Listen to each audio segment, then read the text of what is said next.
전능하사 존재를 마친 하나님 아버지를 내가 감사합니다. 우리 아들 우리 주 예수 그리스도를 위해서 이는 성령으로 역사사 능력 아래에 계시고 본디오 빌라도에게 고난을 받으사 십자가에 달려 죽으시고 하나님 사람을 죽은 자 가운데서 하늘에 오사 전능하신 하나님 편에 앉아 계시다. 저희로서 산 자와 죽은 자를 심판하고 계시다. 성령을 믿사 거룩한 공여 성도가 서로 교통하는 것과 죄를 사하여 주시는 것과 몸이 다시 사는 것과 영원히 사는 것을 믿사옵나이다. 아멘. 찬송가 93장.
사랑과 은혜가 충만하신 하나님 아버지, 베풀어 주신 은혜에 감사와 찬양과 영광을 드립니다.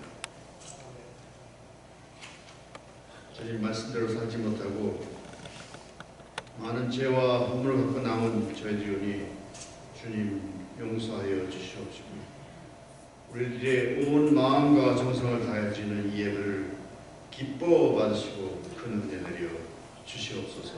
네. 사랑의 하나님 아버지, 우리들의 죄와 교만 때문에 시작된 코로나 바이러스도 점점 거두어 주시어 정상적인 삶으로 돌아오게 하여 주시니 감사합니다. 아직도 변종 바이러스가 극성을 부린다 하니 완전히 종식될 때까지 저희들을 지켜 보호해 주시옵소서. 직장과 사업에 어려움이 있는 성도들 어려움이 없도록 도와주시고 육신의 병으로 고생하는 성도들 건강을 회복시켜 주시옵소서. 우리 소망교회를 사랑해 주신 하나님 아버지, 많은 어려움 속에서도 지금까지 지켜 보호해 주신 일 감사합니다. 우리 교회에 합당한 담임 목사님도 보내주시고 주신 사명 잘 감당하는 우리 소망교회로 발전시켜 주시옵소서. 찬양이 살아나게 하시고 예배가 뜨거워져 하나님께 크게 영광 돌리는 아름다운 소망교회가 되게 하여 주시옵소서. 이 어려울 때 교회를 지켜주시고 여러 가지 수고로 봉사하신 우리 성도님께 감사드립니다. 하나님 아버지, 오늘도 말씀 전해주실 이하영 목사님을 보내주심에 감사드립니다. 그 말씀의 능력을 더하셔 큰 위로와 축복이 되게 하여 주시옵소서. 오늘은 파더스데이입니다. 묵묵히 가정을 위해 희생하시고 수고하는 우리 아버님들, 하나님의 큰 위로가 함께 하시기를 기도합니다. 오지에서 수고하시는 선교사님들 어려움이 없도록 도와주시고 이 예배 홀로 주장하시어 영광 받으시옵소서. 이 모든 말씀 우리를 구원하여 주신 예수 그리스도 이름으로 기도합니다. 아멘.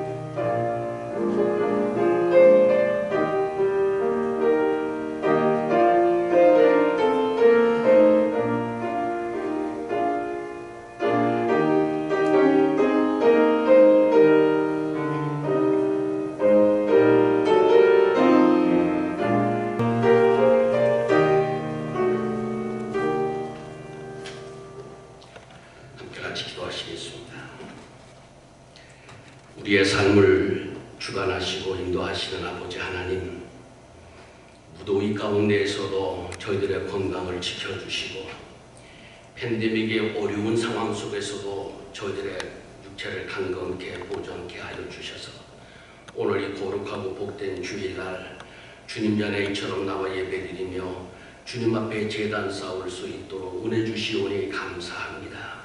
주님 앞에 나와 예배드리는 것이 얼마나 귀하고 감사한 일인지 우리는 다시 한번 이 팬데믹 기간을 통하여 절실하게 깨닫게 됩니다.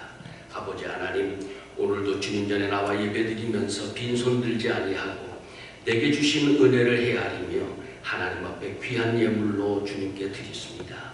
주님께서 이 예물을 받으시고 바치신 손길을 기억하여 주셔서 그 손이 행하는 모든 일들이 하나님을 영화롭게 하며 하나님의 뜻을 이루며 하나님의 나라를 확장해 나가는 복된 손길들 되도록 축복하여 주옵소서. 이 물질이 쓰여지는 곳마다 주의 영광이 드러날 수 있기를 원하옵고 드려진 모든 손길을 통해서 하나님의 뜻을 실현하는 주의 종들 되게 하여 주옵소서. 예수님의 이름으로 간절히 축원하며 봉헌 기도드리옵나이다. 아멘. 이제 처음 나오신 우리 주님의 한분 계신 것 같은데 우리 환영송 부르겠습니다.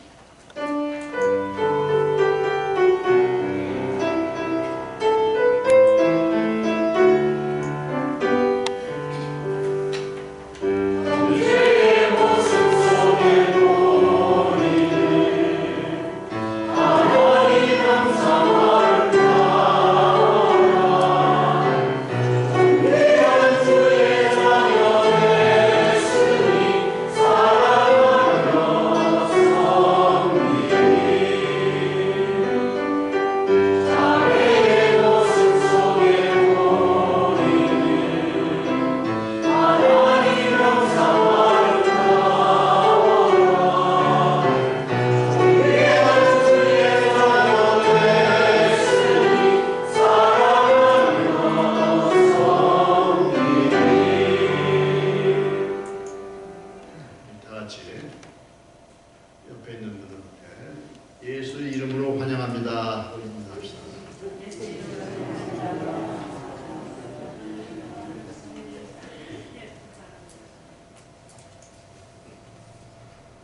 예배 후에 아직 친교 시간은 지금 갖지 못하고 있는데 아마 다음 주에 AC 미팅이 있어가지고 그때는 허락이 날 것 같습니다. 그래서 그에 되면 아마 곧 우리 친교 시간 같이 가질 수 있을 것 같습니다.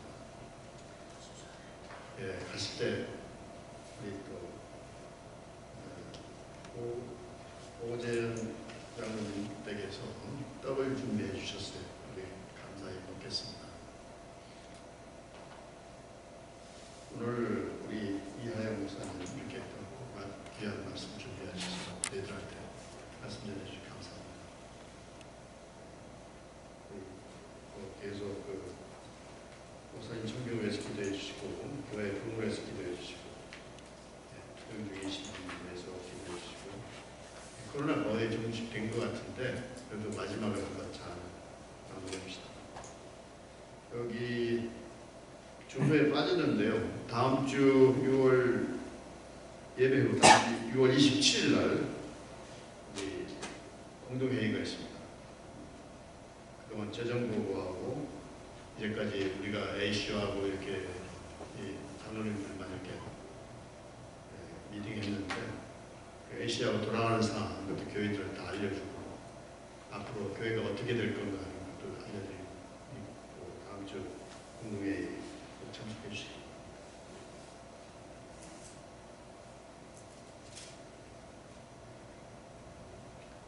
오늘 성경 말씀은 사무엘상 25장 18절서부터 35절 사무엘상 25장 18절서부터 35절 제 성경책은 구약 451번입니다. 좀 길으니까 교독하겠습니다.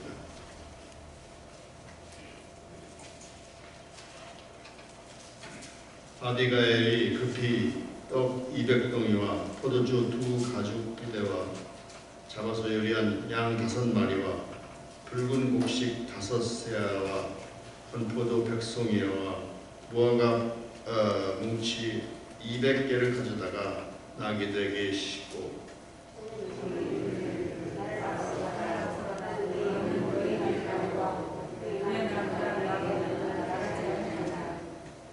아비가엘이 나귀를 타고 산 후젓한 곳을 따라 내려가더니 다윗과 그의 사람들이 자기에게로 마주 오는 것을 만나니라.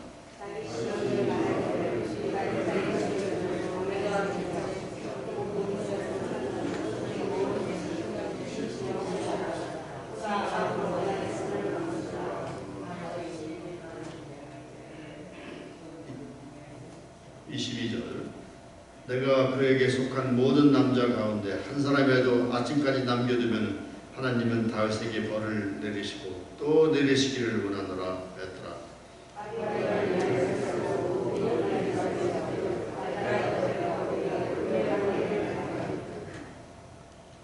그가 다윗이 발에 엎드려 이르되 내 주여 원하건대 이 죄악을 곧 내게로 돌리시고 여종에게 주의 귀에 말하게 하시고 그 여종의 말을 들으소서.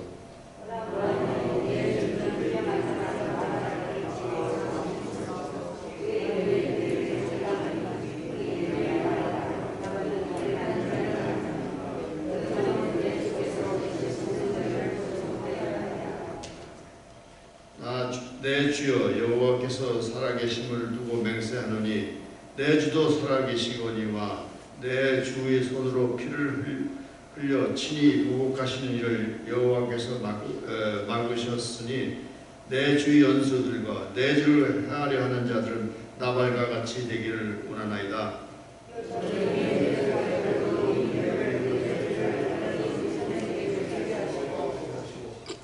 주의 여종의 허물을 용서하여 주옵소서. 여호와께서 반드시 내 주를 위하여 든든한 집을 세우시니 이는 내 주께서 여호와의 싸움을 싸우심이요 내 주의 일생에 내 주께서 악한 일을 찾을 수 없음이니라.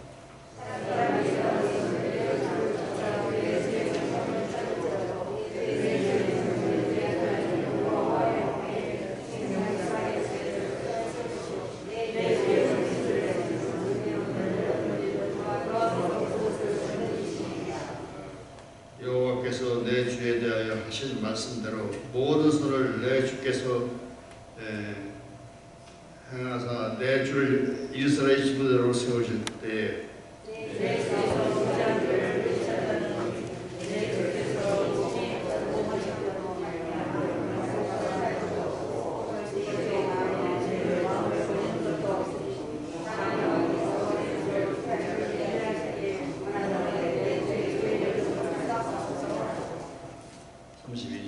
다윗이 아비가일에게 이르되 오늘 너를 보내어 나를 영접하게 하신 이스라엘의 하나님 여호와께 찬송할지로다.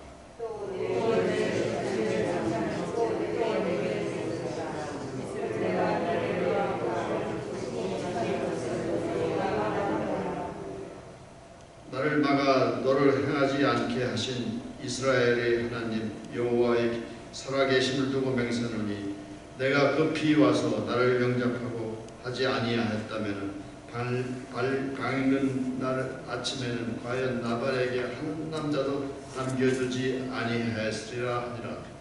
아침 그에게 이르되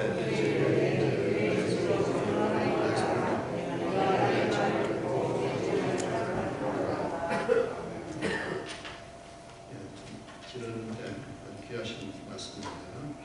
오늘 제목은 당신 덕분에 이라는 제목을 가지고서 우리 이하영 목사님의 큰 문제가 되십니다.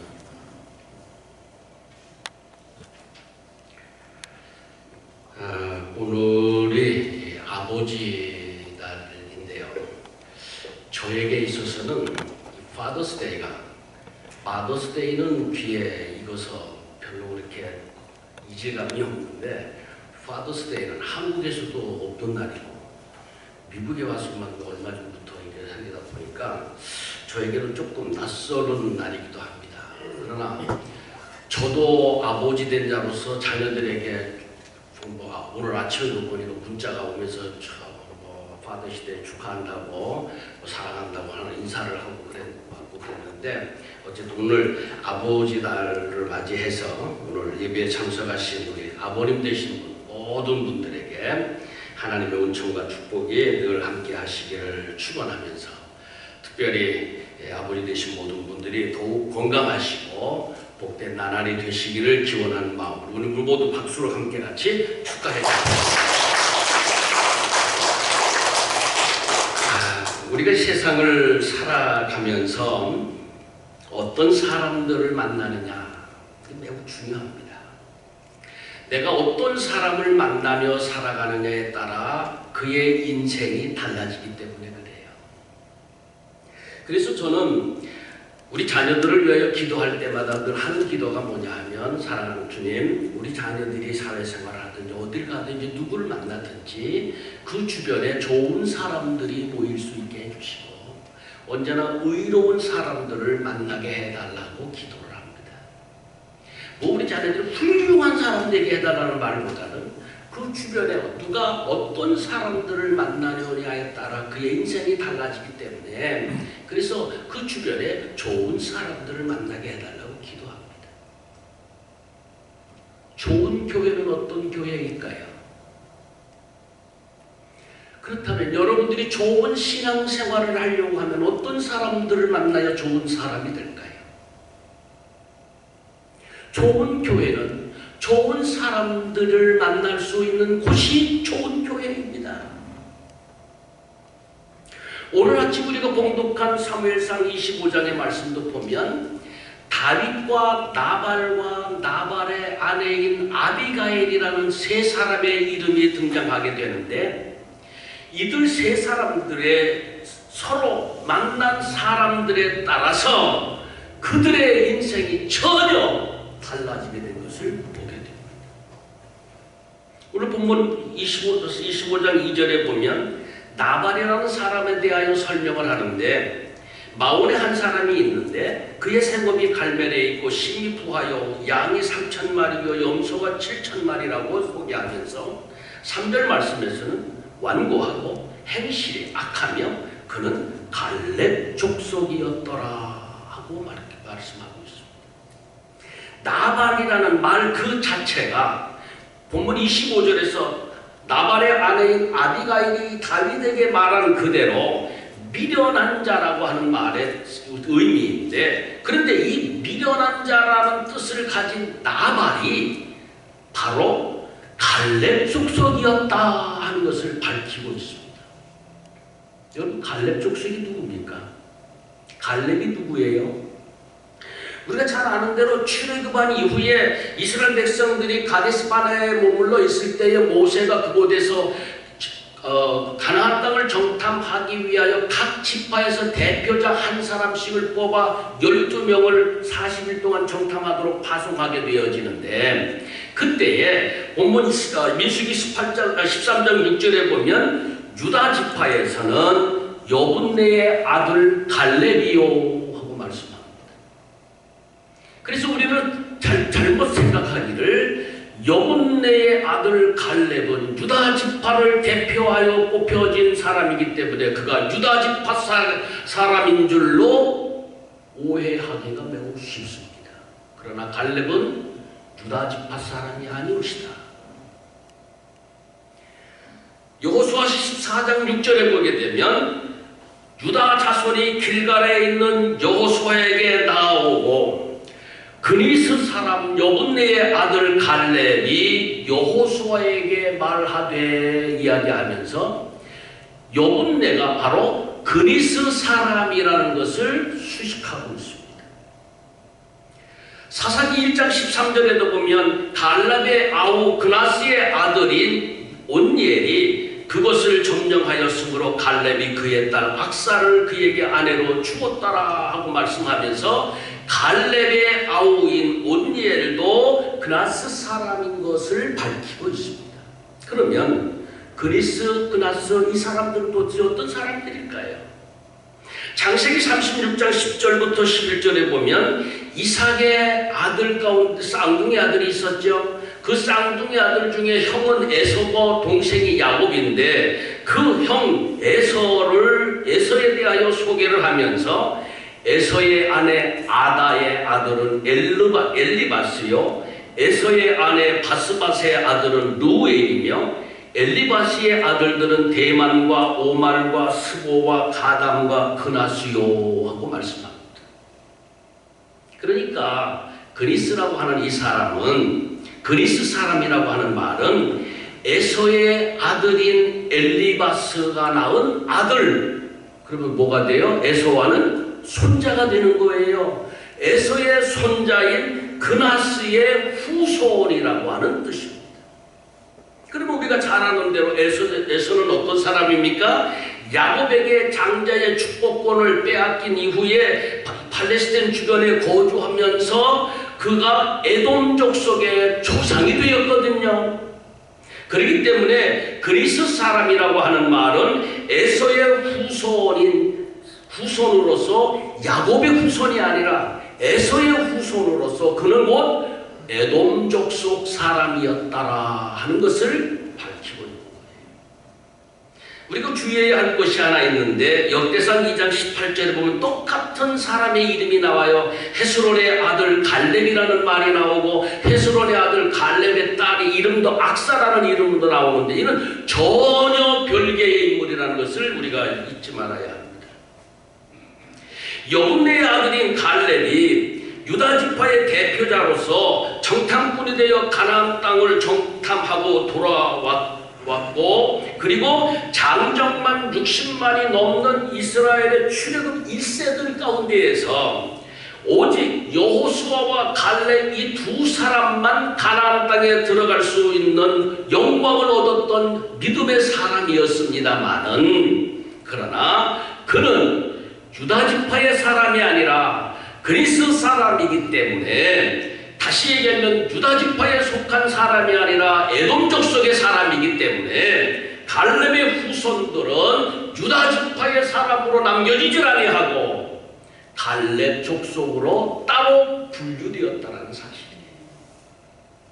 비록 에돔 족속이었지만 그는 유다인들과 같이 살면서 유다 지파에 속한 인물로 되지 못하고, 비록 여호수아는 갈렙은 유다 지파의 대표자로서 가나안 땅을 정탐하고 온 사람이긴 하였지만 그 후손들은 족속은 모두가 다 유다 지파에 속하지를 못하였기에 결국은 그니스 사람으로, 그래서 갈렙 사람으로 따로 구별되어져서 오늘 나발을 소개할 때도 보면 그는 갈렙 족속이었더라고 말씀합니다. 다시 본론으로 돌아와서 지금 사울에게 쫓기고 있던 이 다윗이 바란 광야로 갔을 때에 나발이 갈멜에서 양털을 깎는다는 소식을 듣게 되어서 자기 부하들을 먹여야 하고 모든 생활을 해야 되기에 부하 10명을 보내어서 나발에게 보내어 안부 인사를 전하면서 먹거리를 좀 구해오도록 부탁을 합니다. 그래서 이 10명의 이 명령을 받은 부하들이 나발에게로 찾아갑니다. 당시 양털을 깎는다고 하는 것은 오늘날 농사를 비유로 얘기한다고 하면 마치 추수하는 날과 똑같습니다. 그래서 1년 동안 양들을 잘 키워서 그 양들이 입고 있는 이 털을 다 깎고 그것으로 옷도 만들고 실을 만들고 뭐 하기 때문에 이 털을 깎는다고 하는 것은 많은 것을 수확하는 날이므로 모든 사람들이 큰 기쁨으로 즐거운 축제를 벌이는 날이기도 했었습니다. 그런데 나발이 이렇게 아무런 어려움 없이 양들을 잘 키워서 양털을 거둘 수 있었던 그 이유는 그동안 다윗의 일행들이 이방인들로부터 나발의 목축대와 나발의 양떼들과 나발의 목자들을 잘 돌보아 주었기 때문에 이방인들의 공격을 받지 아니하고 편안한 가운데에 저들이 양들을 돌볼 수 있었기 때문이었다 하는 사실이에요. 그런데 나발은 본문 10절부터 11절 말씀에서 다윗의 부하 10명이 찾아와 물 것을 요청을 하자 그 얘기를 들은 나발은 괜히 속이 좀 편치 않았어요. 그래서 하는 말이 뭐냐 하면 다윗은 누구며 이새의 아들은 누구냐? 도대체 다윗이 뭐하는 놈이야? 이새의 아들이라는데 거기 이새가 뭐야? 완전히 깡그리 무시하는 말입니다. 요즘 각기 주인에게서 억지로 떠나는 종이 많도다 하고 얘기해요. 우리 세번역 개정판에서는 얘기를 해서 어떤 우리에게 이게 뭐라고 그럴까 그 말의 어감이 우리가 턱 와닿질 않는데 세번역 성경에서는 뭐라고 번역을 해놨냐면 요즘은 종들이 저마다 주인에게서 뛰쳐나가는 세상이 되었다. 무슨 말이에요? 주인에게서 도망다니는 반역자라는 거, 배신자들이라는 거예요. 그러니까 나발은 이 다윗을 향하여서 다윗의 존재 자체를 무시했을 뿐만 아니라 다윗을 주인에게서 도망다니는 하나의 그 배역자요, 배신자요, 도망자요, 완전히 그 다윗의 인격을 무시하는 말을 하게 됩니다. 그런데 나발이 정말 다윗을 몰라서 이런 말을 했느냐? 그건 아니에요. 나발은 다윗과 사울과의 관계를 너무 잘 알고 있는 사람이었어요. 그럼에도 불구하고 나발은 지금까지 자신들을 돌보아준 다윗의 은혜는 다 망각해버리고 감사할 줄 모르고 이웃과 함께 나누어야 할 기쁨의 즐거움도 나눌 줄 모르는 참으로 인색하고 교만한 사람이었다. 그래서 미련한 자라는 것입니다. 여러분 오늘 우리들의 모습도 가만히 보세요. 우리도 나발처럼 어리석은 행동을 할 때가 참 많이 있잖아요. 하나님이 그동안 우리를 지켜주시고 돌봐주시기 때문에 우리가 이만큼 누리며 살아가고 있습니다만은 그런데도 그것이 마치 내가 잘나서 내가 노력하고 내가 열심히 일해서 얻은 것처럼 그래서 다른 사람들보다 더 많은 것을 내가 누릴 수 있는 것이 당연한 것처럼 생각하며 스스로 교만에 빠질 때가 얼마나 많이 있더냐. 교회 안에도 마찬가지잖아요. 받은 은혜가 있으면 더 겸손하고 감사할 줄 알아야 하는데 받은 은혜가 많으면 많을수록 왜 그렇게 교만해지는 것일까요?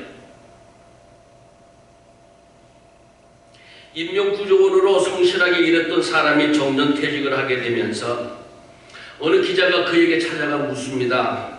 그동안 임명구조원으로 일평생 일하며 목숨을 구한 사람의 빚이 얼마쯤 내십니까? 하고 물었더니 이 사람이 가만히 생각하더니 한 2명쯤 냅니다. 이 기자가 깜짝 놀랐어요. 아니 평생 인명구조원으로 일한 사람이 정년퇴직하면서 그래 그동안 몇 명을 구해내냐니 겨우 2명뿐이라니 이게 너무 의아심이 크잖아요. 그래서 아니 왜 2명밖에 없다는 얘기입니까? 하고 반문하니까 이분 하는 말씀이 물론 구해낸 사람은 많이 있습니다만은 그런데 그 가운데에 고맙다고 인사한 사람은 2명밖에 없어요. 그래서 나는 고마운 것을 고마운 줄 모르는 사람은 사람 같지 않기 때문에 그래서 감사한 사람 그 사람만이 사람다운 사람에게 2 사람이라고 얘기한 것입니다 하고 대답하더래요. 다른 사람 얘기 같죠? 그것이 바로 우리 얘기입니다. 하나님이 우리에게 감사해라 감사하라 하는 말씀이 얼마나 많습니다. 우리 얼마나 감사하고 있나요? 괴테는 말합니다. 인간 세상에서 가장 쓸모없는 쓰레기와 같은 인간이라 있다면 그것은 바로 감사할 줄 모르는 사람이다. 요즘에 한국 사회에서 많은 이야기들 가운데 보면 부모가 자식을 고발하고 부모가 자식을 해하고 뭐 유산을 찾기 위해서 싸움 벌이고 뭐 이런 내용들을 자주 봅니다.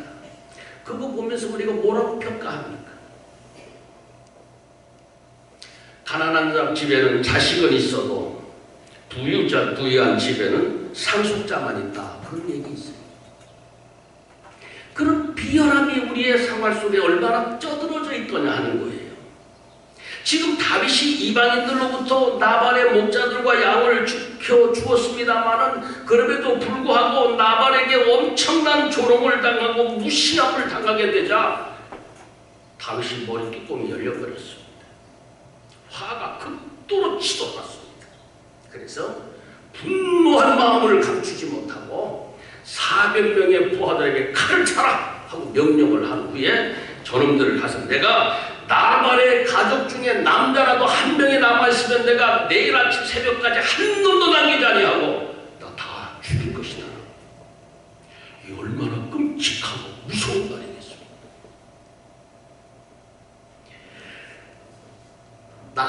나발이 이런 그 못된 행동을 하게 된 것을 옆에서 보고 있던 나발의 하인이 이거 큰일 났구나.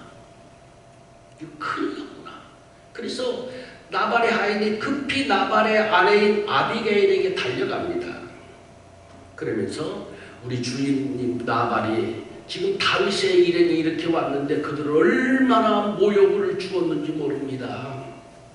그러니 그동안 우리를 지켜주고 돌보아 주었던 다윗의 은혜가 있는데 그것을 모르고 저렇게 모욕을 주었으니 아마 다윗이 분노한 마음에 분명히 안갚음을 할 것인데 이거 미리 사전에 대체하지 않으면 안 됩니다 하는 듯하게 아비가일에게 이야기해 줍니다. 그랬더니 하인의 말을 들은 아비가일은 끔찍하거든요. 큰일 났거든요. 그래서 급히 빵 200덩이, 포도주 2가죽 부대, 요리해 놓은 양 5마리, 볶은 곡식, 건포도, 무화과 아마 있는 음식을 다 거두어 드렸던 것 같아요. 자기들이 먹으려고 모아놨던 거, 준비해놨던 거 다 거두어서 그거를 여러 마리의 나귀에 싣고 지금 다윗을 만나러 갑니다. 그래도 오늘 본문 22절 보세요. 다윗이 나발에 대하여 얼마나 분노한 마음이었는지를 보게 되면 내가 그에게 속한 모든 남자 가운데 한 사람이라도 아침까지 남겨두면 하나님은 다윗에게 벌을 내리시고 또 내리시기를 원하노라. 무슨 말이에요? 내가 내일 아침까지 이놈들 다 죽일 거야. 만약에 내가 이놈들을 죽이지 않으면 하나님이 나를 보복하실 거야. 다시 얘기하면 하나님 앞에서 맹세하고 사람을 죽이겠다는 겁니다. 우리 하나님 앞에서 자기가 스스로 맹세하는 거예요. 그래서 나발의 가족 식구들의 남자들은 몰살시키겠다는 거예요. 그 마음이 분노로 얼마나 가득 찼으면 얼마나 그 뭐라 그럴까요? 사악한 마음으로 가득 찼으면 이런 말을 했었을까요? 이제 다윗이 어떤 사람이에요? 우리가 알고 있는 다윗은 이런 사람이 아니잖아요. 사무엘상 24장 6절에 보면 사울은 자기를 죽이려고 하는 사울 왕을 만났을 때에 자기가 그를 죽일 수 있는 기회가 있었음에도 불구하고 다윗은 얘기합니다. 내가 손을 들어 여호와의 기름 부음을 받은 내 주를 치는 것은 여호와께서 금하시는 것이기에 그는 여호와의 기름 부음을 받은 자이기에 내 손을 어찌 그를 죽겠느냐는 거예요. 그래서 그의 옷자락만 살짝 빼잖아요. 그랬던 다윗이에요.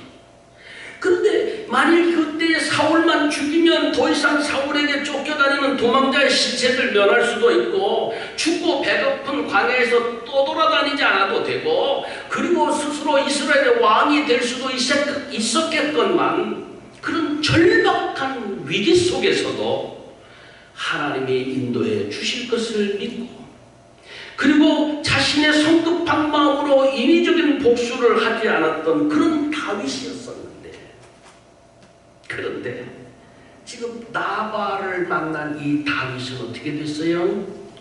극도로 치밀어 오르는 분노함을 참지 못하고 부하 400명에게 무장을 시켜서 당장 내려가서 내일 아침 새벽 되기까지 그 남자들을 몰살시키겠다 다짐하며 지금 내려오는 거예요. 우리도 보면 다윗처럼 하나님을 믿는 믿음 속에서 때때로 치밀어 오르는 분노함을 억제하기로 하고 큰 어려움을 잘 참고 견디어 갈 때가 많이 있습니다. 교회에서 보면 저 장로님들 어떻게 저렇게 저런 걸 참을 수 있을까? 어떻게 목사님이 저런 형편을 잘 참고 이길 수 있을까? 어떤 때는 좀 감탄하고 존경스러울 때가 참 많이 있어요. 그런데 때때로 누구를 만나느냐에 따라서 작은 일에 그 분노함을 참질 못하고 스스로 쉽게 넘어질 때가 너무 많은 것을 보게 됩니다. 저도 그래요. 별것도 아닌데 자존심 상했다.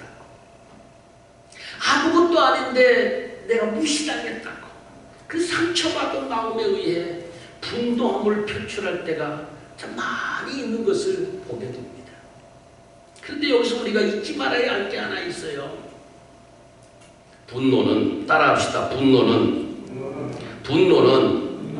하나님이 주신 축복을 순간 날려버리는 지뢰와 같다.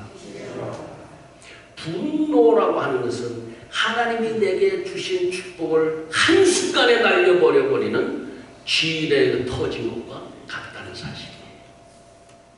민수기 20장에 보게 되면 출애굽한 이스라엘 백성들이 신광야의 가데스에 있을 때에 거기에서 마실 물이 없다고 원망하고 불평하는 이스라엘 백성들을 보고 모세가 하나님 앞에 기도합니다. 하나님 저것들 좀 보세요. 그랬더니 하나님이 모세에게 말씀합니다. 너 들고 있는 지팡이를 내밀어서 저 반석에 물을 내게 하라고 말씀을 하십니다. 지팡이를 내밀어 그 반석에서 물을 내게 하라고 말씀을 하셨는데 그 약속을 받은 모세가 백성들 앞에 분노하는 그 꼬라지를 보니까 너무 격하고 분노한 마음속에 하는 말이 반역한 너희여 들으라. 우리가 너희를 위하여 이 반석에서 물을 내랴.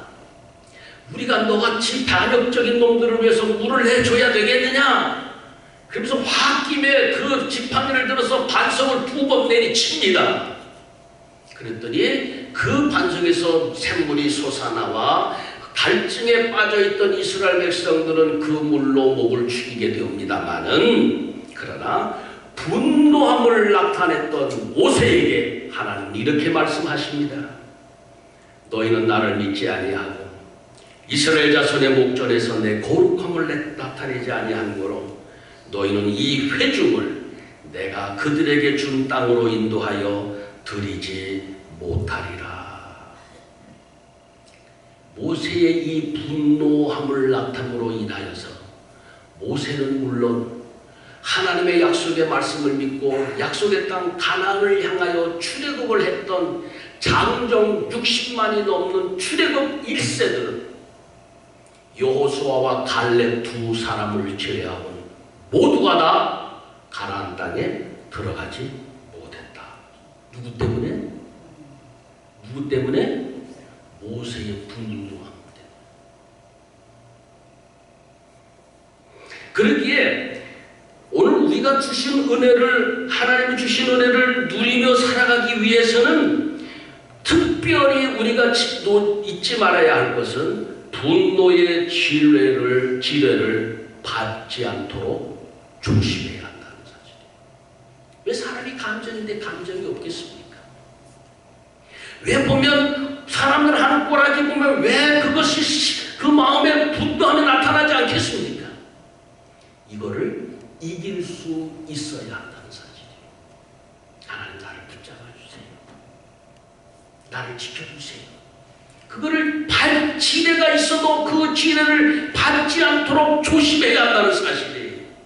만일 내가 분노의 지뢰를 밟으면 나만 해로움을 당하는 것이 아니라 내 주변에 있는 사람에게까지 엄청난 피해를 주기 때문에 그래요. 그래서 우리가 교회 안에서 신앙생활할 때나 가정에서 생활할 때나 언제든지 우리가 특별히 조심해야 할 것은 분노의 지뢰를 받지 아니하도록 우리 스스로 절제하고 인내해야 한다는 사실. 나발로 인하여 격분한 마음을 가지고 이성을 잃어버린 채 하나님의 기름 부음 받은 자로서의 자기의 정체성도 상실하고 그래서 오직 나발만을 징벌하기 위해 찾아오고 있는 이 다윗을 보면서 아비가일은 넙죽 엎드려 절을 합니다. 그리고 오늘 24절부터 30절까지 말씀에서 이 다윗에게 나발이 잘못한 것에 대하여 고하면서 용서를 구합니다. 그러면서 마지막에 30절 하신 말씀이 있어요. 여호와께서 내 주에 대하여 하신 말씀대로 모든 선을 내 주에게 행하사 내 주를 이스라엘의 지도자로 세우실 때에 우리말로 좀 번역을 좀 까다롭게 했어요. 하나님이 당신을 이스라엘의 왕으로 약속하시지 않았습니까? 그래서 당신이 하나님의 왕으로 세움을 받을 때에 만일 오늘 당신이 그 격한 감정 속에서 나발의 남자들 몽땅 때려 죽이고 사살했을 때 그게 당신한테 무슨 영광이 되겠으며 당신한테 어떤 그게 그 핸디캡이 되겠습니까? 그러니 차후에 당신의 이스라엘이 왕이 됐을 때를 생각하고 참으세요. 그 격한 마음을 누구세요? 만일 당신께서 뭐든지 다 하실 수 있습니다만은 그러나 참으세요. 언제를 위해서? 당신이 이스라엘의 왕이 되어진 그때를 생각하며 오늘 당장만을 위한 것이 아니라 그날을 기억하며 참아달라고 요청을 하는 거예요. 그랬더니 아비가일의 이 말을 들은 다윗이 그렇지, 내가 오늘 화가 난다고 저 나발의 가족 식구들 남자들 몽땅 죽이면 내가 사울과 다를 바가 뭐가 있어? 다른 사람이 나를 뭐라고 평가할 거야? 이런 생각에서 자기 마음을 추스리면서 아비가일에게 얘기합니다. 오늘 너를 보내어 나를 영접하게 하신 이스라엘의 하나님 여호와를 찬송할지어다. 그러면서 내게 복이 있을 것이라고 얘기합니다. 이 일 후에 10일 후 나발은 하나님의 징계를 받아 죽임을 당합니다. 그리고 아비가일은 다윗의 아내가 됩니다. 그리고 다윗은 아비가일이 말한 대로 이스라엘의 왕이 됩니다. 세 사람의 관계를 다시 한번 가만히 생각해보세요. 오늘 우리 주변에도 보면 나발과 같이 받은 은혜와 감사의 조건을 망각하는 교만한 사람이 있는가 하면 다윗과 같이 자신이 봉사하고 행한 일에 대하여 합당한 보상을 받지 못한다고 격한 마음에 분노를 나타내는 사람도 있을 것이고 반면에 아비가일처럼 분노하는 사람들을 오히려 위로하고 격려해주는, 그래서 평화를 조성하는 사람도 있을 것입니다. 그러면 나는 이 세 사람 가운데 어떤 모습의 사람이 되어야 할까? 설교가 좀 길어진 것 같습니다. 결론을 얘기합니다. 고린도후서 5장 18절에 보면 모든 것이 하나님께로서 났으며 그가 그리스도로 말미암아 우리를 자기와 화목하게 하시고 또 우리에게 화목하게 하는 직분을 주셨다. 하나님이 우리에게 주신 직분이 있잖아요. 그리스도 안에서 새롭게 거듭나고 하나님과 화목함을 이루게 하신 그 주님이 우리에게도 부탁하는 것이 있다면 내가 너희를 화목하게 한 것처럼 너희도 화목하게 하는 사람이 되라. 신앙생활하는 게 가장 중요한 게 뭘까요? 바로 이 직분을 잘 감당하는 거예요. 그래서 오늘 제가 465장 찬송에도 그랬잖아요. 주 믿는 나. 나만 잘 믿는 게 아니에요. 남 위하여 내가 지침해야 되겠구나. 여러분 465장 가사의 말씀을 다시 한번 잘 의미 깊게 생각하고 한번 찬송해 보시기 바랍니다. 나 혼자 예수 믿고 나 혼자 마음 편한 생활이 아닙니다. 다른 사람들에게 비춰지는 내가 어떤 모습이냐 하는 거예요. 우리 소망교회가 다른 사람들에게 비춰지는 모습이 어떤 교회인가도 한번 생각해 보세요. 그 화목함을 이루는 교회가 되어질 때 거기에 모두가 이런 말을 할 거다. 당신 덕분에 주님 앞에서 내 본분을 지킬 수 있게 되어 너무 감사합니다. 당신 때문에 내가 나를 잃어버리지 않고 내 정체성을 잃어버리지 않게 된 것 감사합니다. 이렇게 서로 감사할 수 있는 만남이 되어져 주님의 사랑과 축복을 누리며 나아가는 우리 소망의 성도들, 우리의 가정이 되어질 수 있기를 주님의 이름으로 축원합니다. 자비하신 하나님, 우리가 그리스도인으로서 어디에 살든지 누구를 만나든지 가정에서나 일터에서나 교회에서나 분노와 다툼을 막아낼 수 있는 사람, 그래서 당신 덕분에 내 본분을 지킬 수 있도록 슬기롭게 권면해 준 것에 대하여 감사합니다 하고 감사할 수 있는 저희들의 만남이요 저희들의 관계가 되게 하여 주옵소서. 그래요 주님의 평화를 함께 누리며 나아가는 우리의 가정, 우리의 교회가 되게 해주시기를 원하고 우리 주 예수님의 이름으로 기도하옵나이다. 아멘. 귀하신 말씀 감사합니다. 특히 우리 한국 사람들은, 한국 아버지들 팔을 잘 내시는데 많이 배우는 데서 재밌습니다. 오늘 파더스데이 아주 좋은 기프트예요. 우리 다 같이 일어나셔서 일어나시고 주기도 좀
그리스도 안에서 새로운 피조물이 되어 이제는 나만을 위한 삶이 아니라 나와 함께하고 있는 사람들을 위한 삶이 되게 하시고 오늘도 세상을 향하여 나아가게 하셨사오니 우리들의 나아가는 걸음걸음 속에 주님이 함께 동행하여 주시고 주님의 영광과 뜻을 이루는 저희의 모습이 되도록 은혜 내려 주옵소서.